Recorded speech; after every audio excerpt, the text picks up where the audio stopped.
Hello and welcome back to Wealth is a Team Sport. I am Tara Nolan and I'm your host. If you are new, welcome.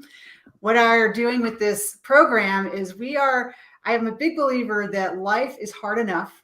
And so when we can take time to learn from different experts in different fields, that it saves us from making some of those mistakes. And that's what this show is all about. We're going to be talking with Zachary Green today. I'm going to introduce him in just a minute. If you're new, I would just say definitely we record these shows. So there's a lot of shows you can go back and listen to. It's really exciting. And, as an investment advisor, I've had people say, well, why are you having this kind of a show? And with my logistics background in the military and my background as an entrepreneur starting businesses, I just think the team aspect is such a crucial part to success. And so as you learn how to be successful and make those kind of connections, that's just going to expand out to every aspect of your life. And that's what it's all about. So let me go ahead and just introduce Zach Green right now, because he is a pretty awesome person. He is the founder and former CEO of MN8 LumAware Foxfire. Zachary grew the company from the trunk of his car to over $30 million in organic sales and $5 million in venture funding. And this product line is now distributed by the Home Depot and to accounts in the United States, Walmart, Kroger. So pretty amazing individual here.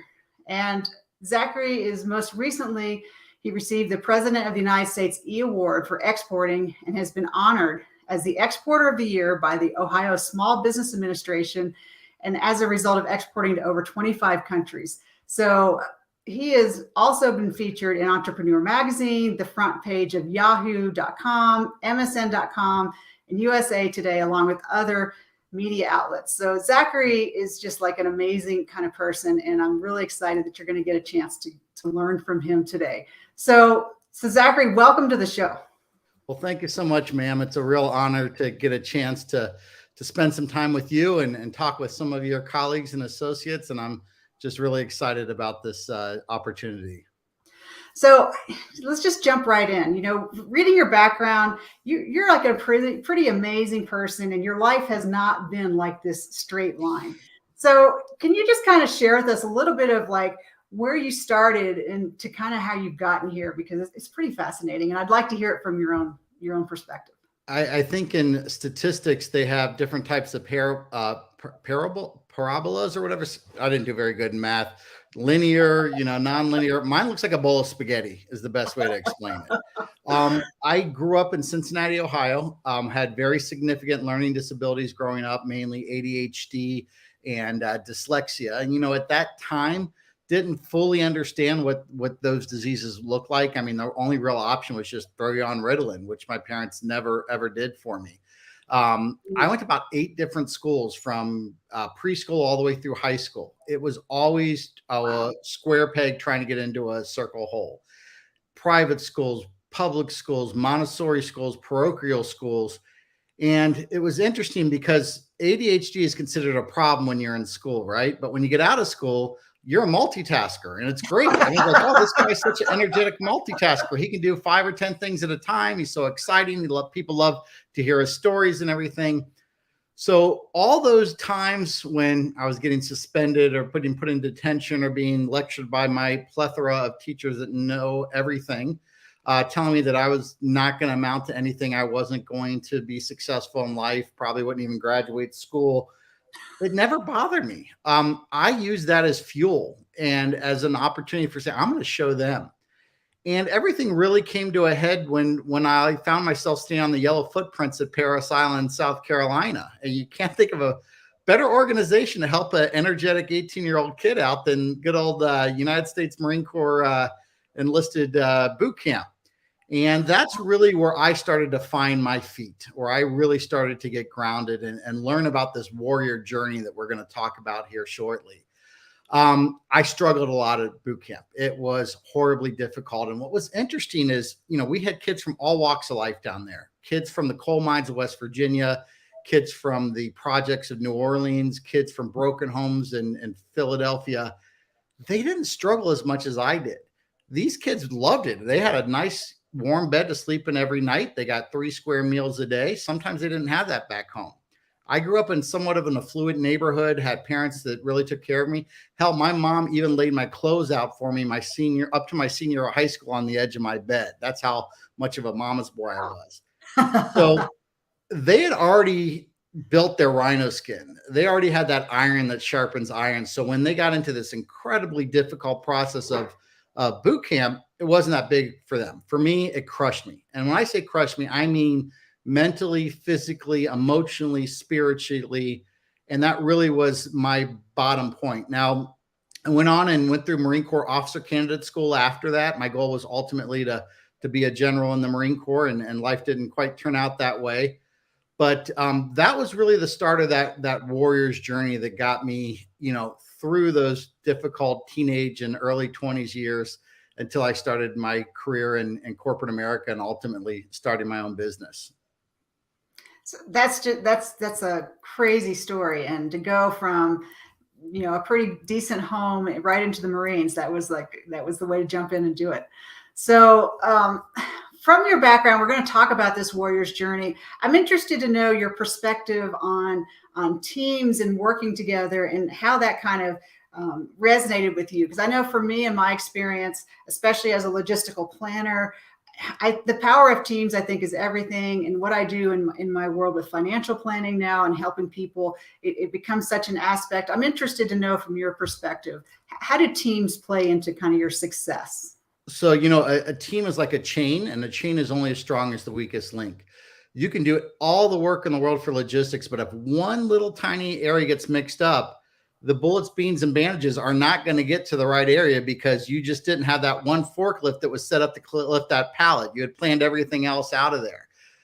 Teamwork is really the essence of the military, and I've learned it's the essence of entrepreneurship. It was interesting when you failed or we messed up, which I obviously did a lot in the Marine Corps. They never punished you in boot camp. They punished everybody else. So we had the situation where we were marching, and he goes left flank. Everyone turns left. I turn to my right and collapse the whole formation. The drill instructor, we have this thing called the pit. It's located. There's multiple of them located all over Parris Island and Marine Corps Base San Diego. And basically, it's just a big sandbox. And what they do is you jump in there, and it's called IPT, intensive physical training. You do push-ups till your arms give out, then you do bends and thrusts, then you do flutter kicks. And by the time it's over, you're just covered from head to toe with sand. You're already sweaty, and the whole rest of the day is like sandpaper. Well, they put me in front of the pit, and everybody else had to get punished. Now, why did they do that? They did that because I let the team down, and the team let me down. That's important. So let's get into the team a little bit more. One of the most important things that I really didn't realize till later in my life is the importance of diversity in the team. And I'm not talking black, white, straight, gay, Christian, Jewish. That's not what I'm talking about. I mean, that's part of it. It's different perspectives and being able to look at the same problem and come up with multiple solutions. If everyone in the room has the same background, has the same foresight, they're going to come up with the same answers. And one of the things that for me was really special when I was working at Eli Lilly in brand development, we couldn't get really good penetration in the African American market with diabetes.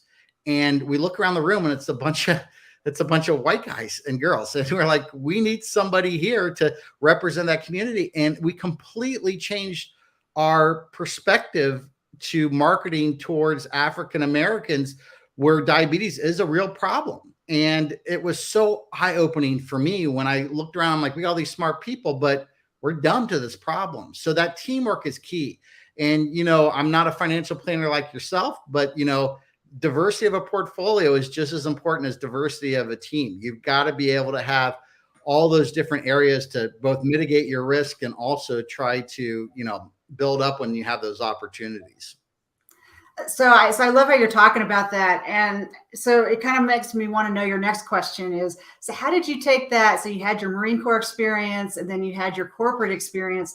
How did you then take that and launch out and start your own business? Because that's a big leap.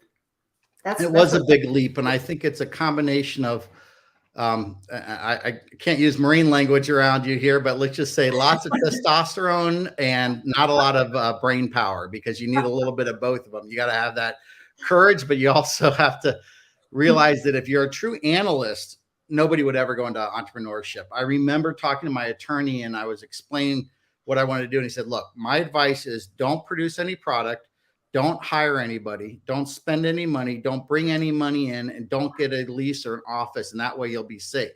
He said, now, if you take my advice, we'll never have entrepreneurship and innovation. So you got to have that X factor, which is risk, which is grit, which is tenacity, all those things that you and I learned in the military, those intangibles that are so critical. So how did I get through that? What I learned at Lilly was it was never, and I sold business software before I went to Lilly, SAP, really large $1 million software packages. I never sold the code that was in the software. I never sold the chemicals that were in the pharmaceutical drug that I was selling.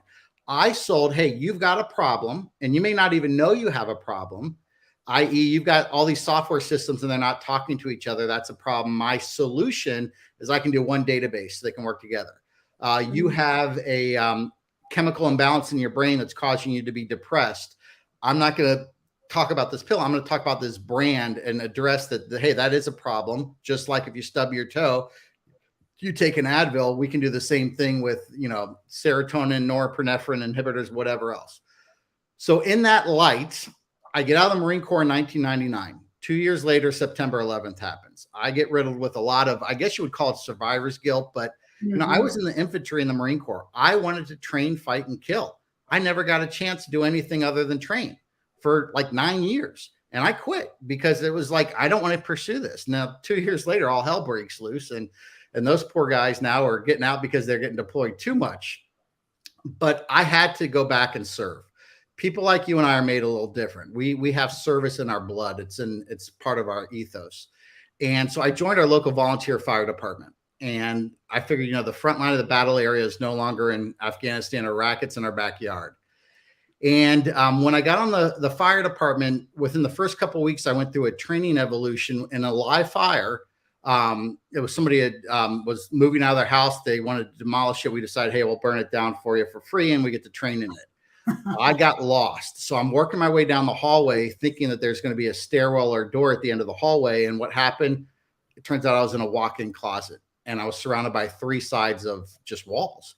And I had 20 minutes of air left. I've got 80 pounds of gear on my back. I'm looking at my regulator saying, okay, we're getting close to that danger point.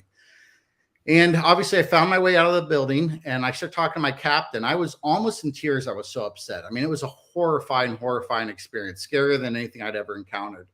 And he starts laughing and making fun of me. And he's like, look, that happens every single time you go into a fire. If you got a problem with that, you probably shouldn't be a firefighter. And I started thinking, like, that's not right. We've been fighting fire since the beginning of time. We need to do better. And so the problem is disorientation. The problem is lack of accountability in the dark. The solution that I came up with from the military, if you remember the little glow-in-the-dark tabs that were on the back of our Kevlar helmets. And my whole life in the Marine Corps is just looking in the back of some guy's helmet as I was hiking through the woods in the darkness, basically. Right. I found a way to manipulate those chemicals and rare earth elements and crystals in a way that it glowed so bright for so long that we could actually replace flashlights.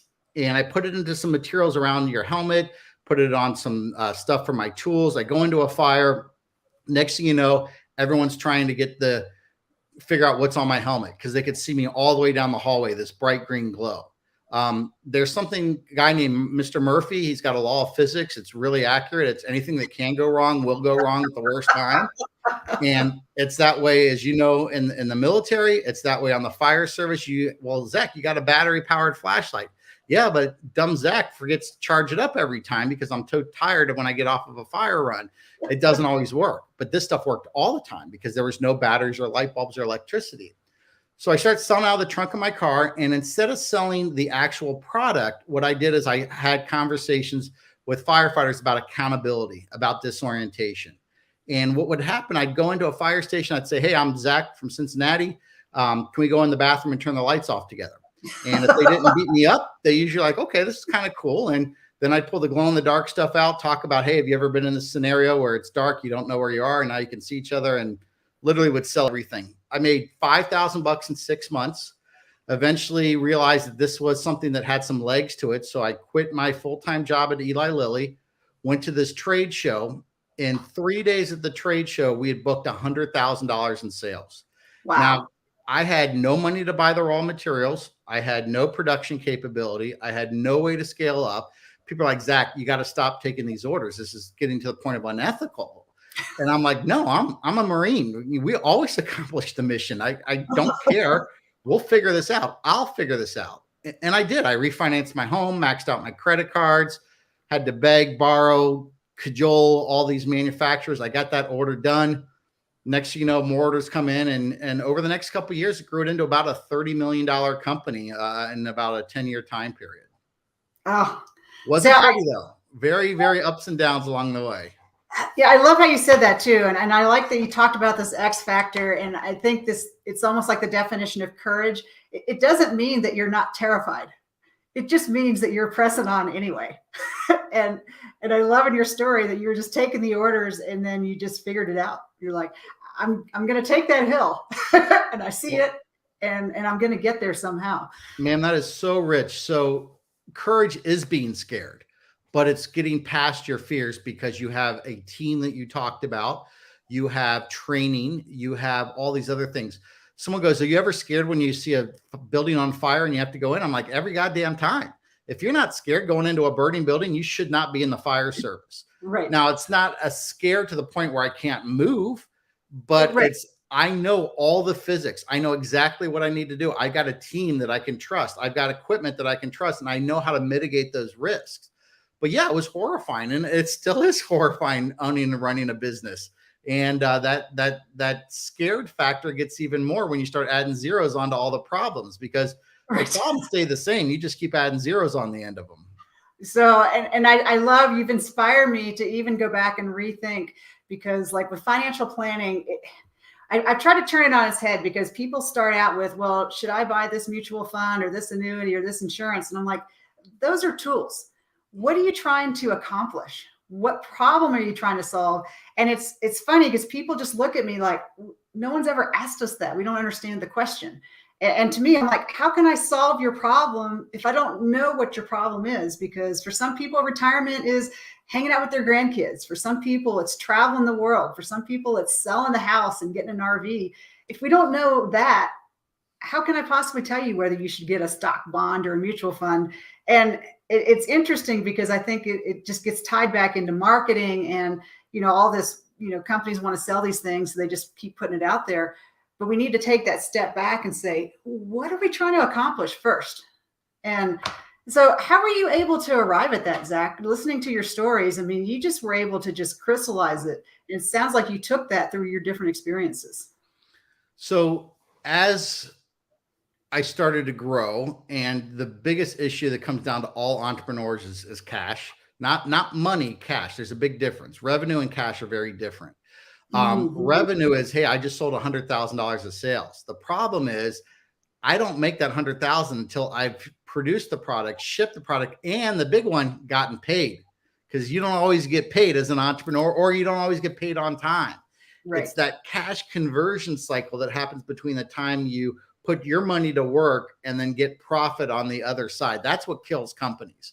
And you can actually sell yourself out of business. So to your question here, it starts with, okay, I've got to help my brother and sister firefighters out. I am literally on a mission to solve this problem of accountability and disorientation. Then I start raising venture capital financing. And at that point, VC is like, hey, if we give you this $1 million, how are you going to turn it into 10 million? And it's got to be something bigger. And they want to really, something more. And so what I started thinking is, okay, how can I better serve the firefighters, but touch more people? And I started doing research. There's 100 million exit signs in the United States. Every one of those exit signs needs batteries, needs light bulbs, needs electricity. Who inspects the exit signs? The firefighters. I've got a brand that I built up with over 100,000 firefighters in 25 countries that are familiar with this technology, or familiar with the brand, or familiar with me specifically. Because that was one of the things I did, is I did a lot of self-promotion, and I became an expert in this space. How did I do it? I just did blogs. I did podcasts. I just wrote articles. I made myself the expert, just the same way that we can do. You don't have to wait for someone else. The medium that we have right now of the internet and the ability to go out there and put out content to make yourself the expert, you can do for free, and you can do it from your iPhone sitting on the beach. So as I started to go out there and not only work with the fire inspectors to teach them about this technology, work with the customers to teach them about the code, the bridge was, there was a loophole in the code that said an exit sign is legal if it's visible for 90 minutes. It doesn't say you have to have light bulbs. It doesn't say it has to be electrified. As long as your glow in the dark stuff's bright enough, you can do that. And so that's when things started to grow. And that's also when things started to get really, really ugly because I didn't have a good team. And the team that I did have, I was sabotaging a lot of stuff because I'm a hard-headed Marine. Nobody tells me what to do. I know every answer. And what was happening is I was micromanaging so many people and focusing on it. And the best analogy, and you can appreciate this being a Zoomie yourself, is when a business is like flying an airplane. You have like 7 or 8 gauges in front of you. If all you do is focus on your fuel and you don't focus on altitude, you're in trouble. If all you do is focus on altitude, but you don't focus on speed, you're in trouble. If all you do is focus on the pitch and not the yaw, you're in trouble. So you got to manage all these. And one of the most important dials there is the cash dot. And so what I'm doing is I'm focused on sales, I'm focused on marketing, I'm focusing on HR, and I'm not focusing on this cash. And even though we're making a lot of revenue, we were spending more. And we got to this situation where we were doing really good revenue wise, but we had a big customer that didn't pay us on time. We had a bunch of expenses that we didn't know. This perfect storm comes together. I get a call from my CFO and he's like, we're going bankrupt in about 3 or 4 days and you need to get ready for liquidation. And now I'm on vacation in Hawaii with my family. First vacation I've taken in like 6 years where I'm not checking email, phone calls. I'm like, don't call me unless we have an emergency. And he calls me. So I've been through some rough stuff in the Marine Corps. I've seen some horrible stuff in the fire service. None of that bothered me. This brought me to my knees unlike anything I've ever experienced in my life. I thought I was having a heart attack. It turned out to be a panic attack. But what I realized is it was my body's way of telling me this is not working. And that's really the thesis of my book, Warrior Entrepreneur. That's really the thesis of this warrior's journey, is that as warriors, we take adversity and let it grow and it helps us. Other people take adversity and they get weaker as a result of it. A warrior is going to take adversity, learn from it, grow from it, get stronger from it. So all those challenges I had in high school, Marine Corps, fire service, that prepared me for this moment. Now, when you get into your crucible, and the crucible is that crisis in your life that you just can't get past doing what you've done in the past. It could be a drug or alcohol problem, an abusive relationship. It could be, in my case, losing your business. You have to do 2 things. Number 1, you have to transform and change. And number 2, you have to conquer that issue. Now, at the bottom of that crucible is the abyss. And the abyss is where darkness, death, and giving up lies. The longer you stay into that abyss, the harder it is to get out of it. The philosopher Nietzsche once said, if you stare long enough into the abyss, eventually the abyss will stare back and consume you. So if you're in that bad relationship, the longer you stay there, the harder it is to get out. If you're hitting the bottle, the harder it is. Talk about that a little bit, because I can just confess to you right now, as I'm scaling my business, I'm realizing that like the worst thing I have is this negative self-talk in my head that goes, you screwed that up. You should have done better. When no. Hey, what did I learn from that? And how do I make it better next time is where I know I need to be, but it doesn't stop that negative self-talk from going. How do you get after that? How do you get after? So that negative self-talk is good. That's keeping you balanced. That's keeping you out there. That's letting you know what's in that abyss. And it's the same way I would say is if you're walking down the street right now, walking your dog, and next to you is a 18-wheel semi that's driving down the road.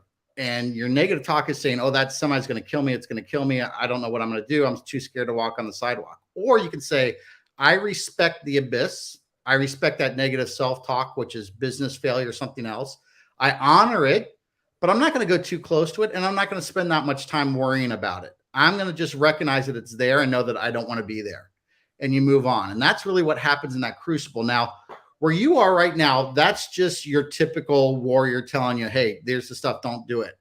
The crucible will probably happen at some point in time. And that is, again, it's a crisis. Now, in a crisis, all options are open. Options that you would never, ever think about or on the table when you're in that crucible, when you're in that crisis.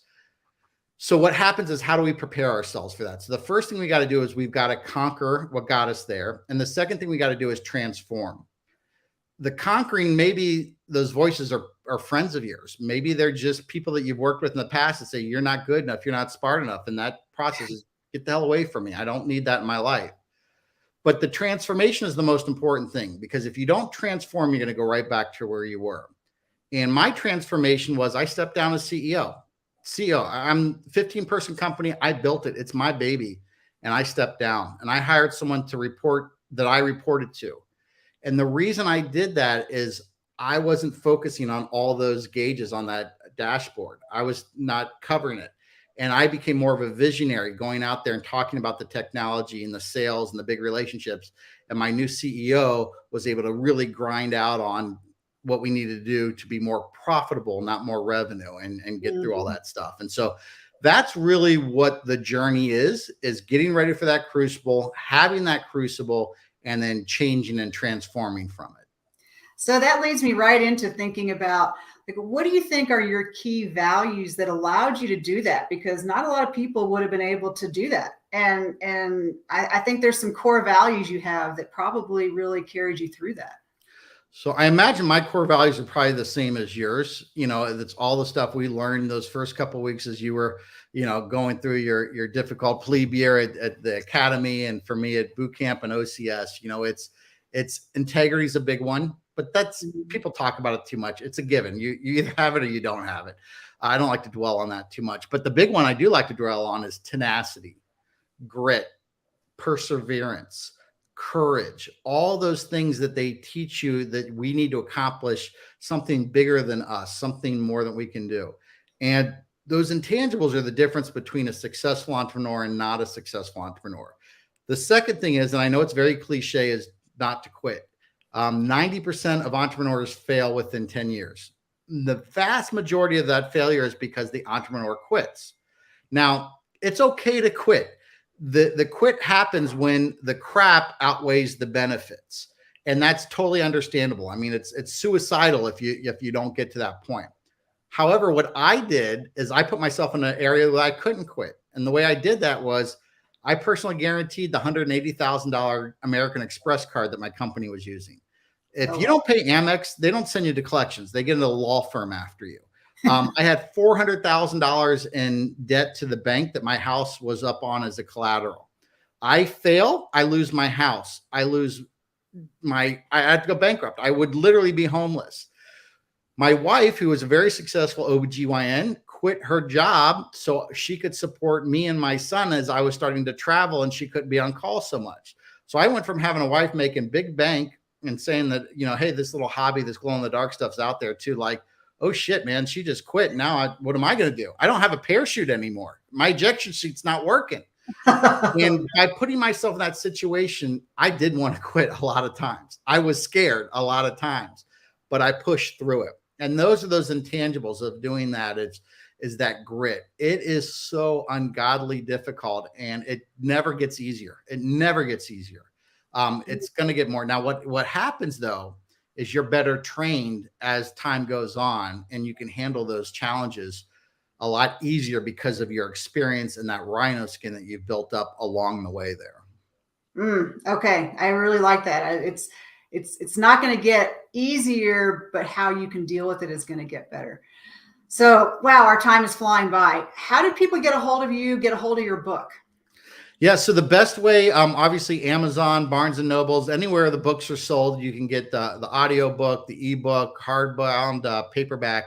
The best way though is just reach out directly to me. My website is warriorentrepreneurbook.com.